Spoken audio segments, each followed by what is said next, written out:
OSCE opted not to observe this time, but it's not the first. In 2004, the organization's Parliamentary Assembly refused to monitor Russia's presidential election.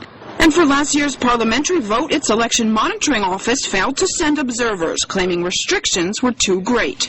This time, the watchdog says the number of observers and the length of time they were allowed to work in the country were too limited.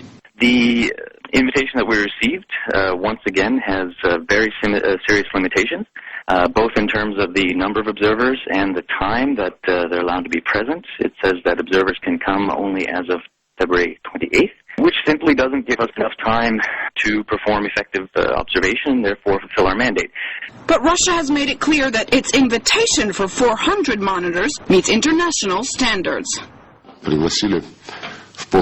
the talks on the 4th of February, the Russian side consented and suggested that 25 observers arrive this week, and the rest of them on the 20th of February.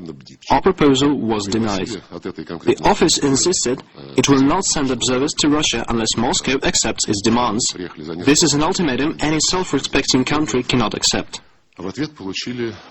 But despite weeks of negotiations, the organization is notably absent.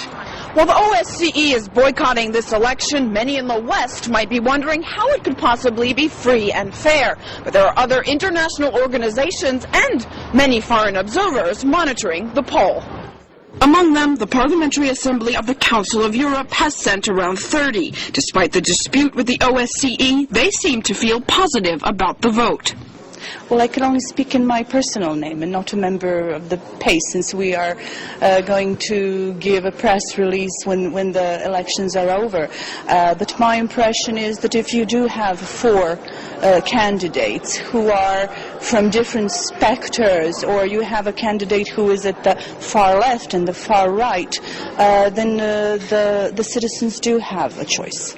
There are also 100 observers from CIS countries working in around 40 Russian regions. And after the action is over, we might even hear from Europe's largest watchdog, watching from afar.